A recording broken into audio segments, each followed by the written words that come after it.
혹시 인간의 욕심에 대해 좀 다르게 생각해 보신 적 있으세요? 오늘 우리가 함께 살펴볼 건데요. 한 철학 강의에서 나온 아주 파격적인 관점입니다. 아마 우리가 늘 생각하던 거랑은 완전히 다를 겁니다. 자, 그럼 이야기를 시작하기 전에요.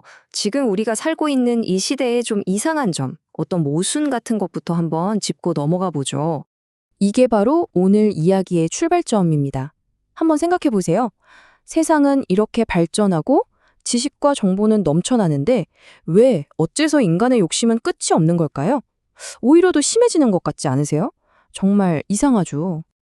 자, 바로 이 지점에서 오늘 우리가 다룰 자료가 정말 깜짝 놀랄 만한 해석을 대놓습니다. 우리가 욕심에 대해 갖고 있던 상식을 그냥 확 뒤집어 버리는 주장이에요. 보통 우리가 욕심하면 딱 떠오르는 게 있잖아요. 뭔가 도덕적으로 잘못됐고 마음이 못돼서 그렇다고 생각하죠. 그런데 이 자료는요, 아니라고 말합니다. 욕심은 사악한 마음의 증거가 아니라 무지의 증상이래요. 심지어 잘못 사용된 지능의 증거라고까지 하네요. 이 문장이 정말 핵심을 찌르는데요. 이게 무슨 말이냐면 진짜 어리석은 사람은 애초에 욕심을 낼 만큼의 머리도 없다는 거예요. 오히려 똑똑한 사람이 그 똑똑함을 제대로 쓸 줄 모를 때 그게 바로 욕심이라는 형태로 삐져나온다는 거죠. 정말 충격적이지 않나요?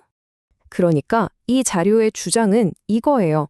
아주 똑똑한 사람이 있는데 어떤 상황을 처리할 능력이 부족할 때 바로 그때 욕심이나 분노가 터져 나온다는 겁니다.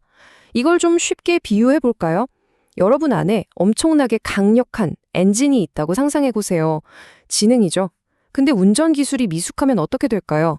차가 막 엉뚱한 데로 튀어나가고 사고를 내겠죠? 바로 그게 욕심이라는 겁니다. 자, 그럼 이 이론이 대체 어떤 원리로 작동하는 건지 우리 마음의 본질을 파고들면서 조금 더 깊이 들어가 볼까요? 자, 이 철학에서는요, 우리 마음이 어떻게 돌아가는지를 설명하기 위해 아주 특이한 숫자를 하나 제시합니다. 바로 6006이에요. 이게 뭘 의미할까요?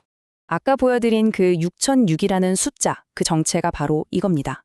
이 관점에 따르면요, 우리 마음은 우리가 태어날 때부터 이미 6006개나 되는 에너지 파일을 가지고 있는 일종의 자동 시스템 같은 거예요.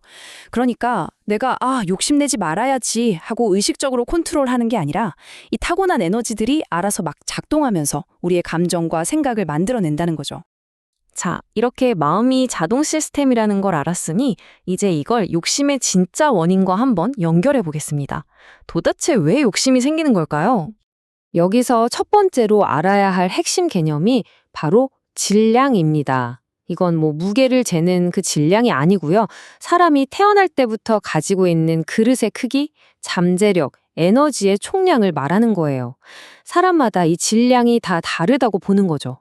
그리고 두 번째 핵심 개념은 인성입니다. 이건 우리가 흔히 말하는 인성 좋다 나쁘다랑은 조금 다른 개념이에요.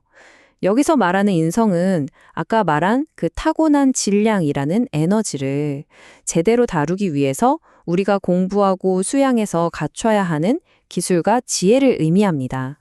자, 그럼 이제 공식이 딱 나오죠. 보세요.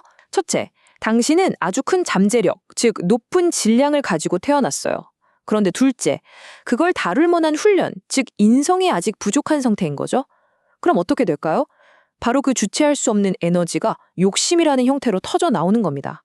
아주 명확한 인과관계죠.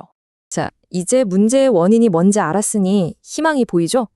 그럼 이 자료에서 제시하는 해결책은 과연 뭘까요? 여기서 정말 중요한 포인트가 나옵니다. 해결책은요, 욕심 그 자체랑 싸우는 게 아니라는 거예요. 욕심을 억지로 누르려고 해봤자 절대 안 된다는 거죠. 대신에 그 뿌리, 바로 무지, 즉 내가 뭘 모르는지 그걸 깨닫고 채워나가는 것, 이게 진짜 해결책이라는 겁니다. 그럼 구체적으로 어떻게 해야 할까요? 이 자료가 제시하는 길은 이렇습니다. 첫째, 내가 모르는구나 하고 솔직하게 인정하는 것부터 시작해야 해요. 그리고 나서 나의 부족한 부분을 채우기 위해서 꾸준히 공부하는 거죠. 그렇게 계속해서 내면을 갈고 닦아 나가는 겁니다. 자, 그럼 마지막으로 좀 더 큰 그림을 한번 볼까요? 이 철학에 따르면 이런 식으로 통제되지 않은 욕심은 결국 자연의 거대한 법칙 앞에서 어떻게 될까요? 결론부터 말하자면 욕심은 결국 헛된 것이라고 이 자료는 주장합니다. 왜냐고요? 자연에는, 우주에는 스스로 균형을 맞추려는 거대한 힘이 작용하기 때문이라는 거죠. 이 한마디가 모든 걸 말해줍니다. 욕심 낸다고 너 거 안 됩니다. 절대로. 아주 단호하죠. 아무리 발버둥치고 욕심을 부려도 그게 온전히 당신 것이 될 수는 없다는 마치 자연의 법칙 같은 선언이에요. 결국 우주는 자기 자리를 찾아갑니다. 순수한 탐욕만으로 부당하게 얻은 것들은 마치 거대한 자석에 이끌리듯 결국에는 사회로 다시 돌아가게 된다는 거예요. 이게 바로 이 관점이 말하는 최종적인 균형입니다. 자, 오늘 이 이야기가 우리에게 마지막으로 던지는 질문입니다. 만약 욕심이 내 안에 어떤 기술 부족 때문이라면 여러분이 가장 먼저 채워야 할 부족함은 대체 무엇일까요? 욕심을 그저 나쁜 것이라고 비난하기 전에 내 안에 어떤 거대한 잠재력이 길을 잃고 소리치고 있는 건 아닌지 한 번쯤 돌아보게 만드는 그런 이야기가 아니었나 싶습니다.